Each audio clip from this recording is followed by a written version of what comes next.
Now, I have 10 minutes. I wasn't sure I was going to get to this stage, but I can't help but say something about this whole coronavirus thing, if you want me to.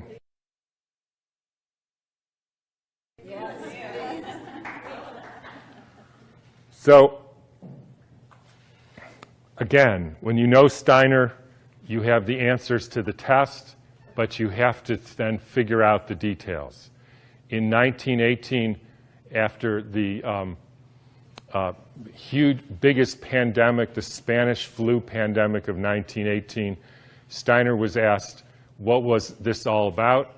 And he said, well, viruses are simply excretions of a toxic cell. Viruses are pieces of DNA or RNA with a few other proteins. They bud out from the cell. They happen when the cell is poisoned. They are not the cause of anything. And the first way I would encourage you to think about this is if you are a famous dolphin doctor, right? And you have been studying dolphins in the Arctic Circle for hundreds of years, or at least a long time, and the dolphins were fine. And then they call you up, Fred, all the dolphins, or a lot of the dolphins, are dying in the Arctic Circle. Can you come and investigate? Right? And you have one question to ask. So, show of hands. How many of you would say, I want to investigate a dolphin to see the genetic makeup of that dolphin? Nobody, because that's stupid. How many of you would say, I want to see if this dolphin and that dolphin has a virus because it might be contagious and that's why all these dolphins are getting sick? That fellow. How many of you would say, excuse my French here, did somebody put some shit in the water here? Like Exxon Valdez? Anybody? Everybody. Because that's what happened. And the cells get poisoned. They try to purify themselves by excreting debris, which we call viruses. If you go to the current theory of viruses called exosomes, and the latest head of the NIH giving a talk on the complexity of viruses, you will see this is perfectly in line with the current thinking on what a virus really is. I had a dramatic example of this when I was growing up. Right outside our house, there was a wetlands. And they were full of frogs, and the frogs kept me up at night, so I taped the windows, and they were, in the spring, they made a big racket. And then over time, the frogs were all gone. How many thinks the frogs had a genetic disease? How many thinks the frogs had a virus? How many think somebody put DDT into the water? That's what happened. Diseases are poisoning. It's one of the reasons why vaccines, so let me skip that for a minute. So what happened in 1918? There was a huge, in every pandemic in the last 150 years, there was a quantum leap in the electrification of the Earth. In 1918, late fall of 1917, there was the introduction of radio waves around the world. Whenever you expose any biological system to a new electromagnetic field, you poison it, you kill some, and the rest go into a kind of suspended animation so that, interestingly, they live a little bit longer and sicker. And then starts in World War II with the next pandemic with the introduction of radar equipment all over the Earth, blanketing the entire Earth in radar fields. First time humans have ever been exposed to that. In 1968, there was the Hong Kong flu, and it was the first time the Earth has a protective layer in the Van Allen belt, which essentially integrates the cosmic fields from the sun and the Earth, from the moon and Jupiter, etc., integrates that and essentially distributes that to the living beings of the Earth. And we put satellites emitting radioactive frequencies in the Van Allen belt. Within 6 months, we had a new viral pandemic. Why viral? Because the people are poisoned, they excrete toxins, they look like viruses. People think it's a flu epidemic. In the 1918 epidemic, the Boston Health Department decided to investigate the contagiousness of this.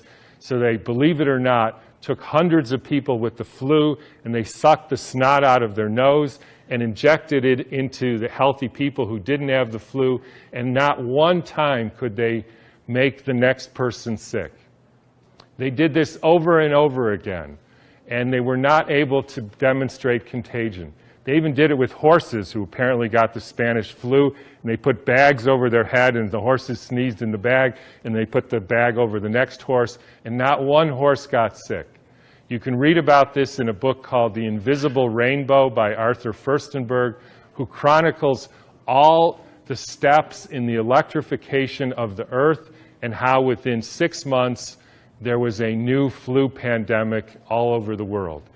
And when you hear the normal explanations, how did it go from Kansas to South Africa in 2 weeks? So the entire world got the symptoms at the same time, in spite of the fact that the mode of transportation was horseback and boats, and there's no explanation for it. They just say, we don't know how that happened. But when you think about it, with these radio waves and other frequencies that some of you have in your pocket and on your wrist, you can send a signal to Japan and it arrives instantaneously. So any of you who don't believe there is an electromagnetic field that communicates globally within seconds just is not paying attention to this.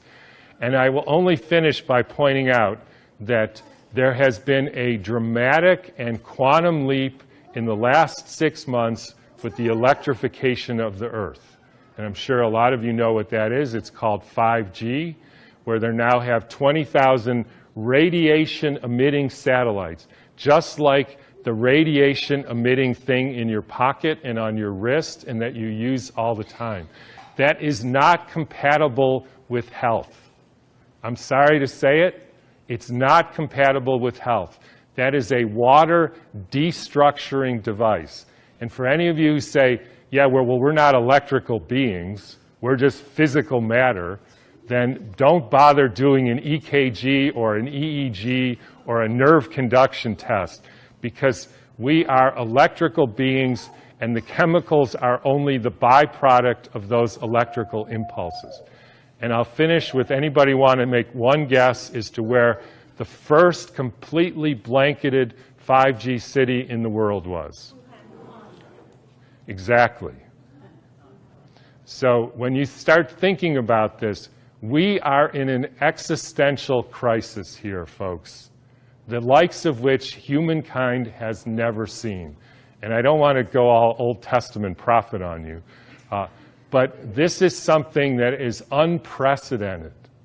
The putting of 100,000 satellites in the very blanket of the Earth. And by the way, as I was going to say earlier, this actually has something to do with the vaccine question. And this got brought home to me because about a year ago or so, I had a patient who came in who was totally fine, a surfer and all, and then he works as an electrician putting in Wi-Fi systems for very wealthy people. Electricians have a very high mortality rate, but he was fine.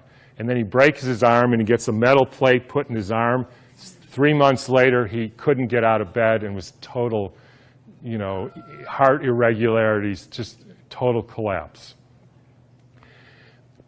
The susceptibility has to do with how much metal you have in your body, as well as the quality of the water in your cells.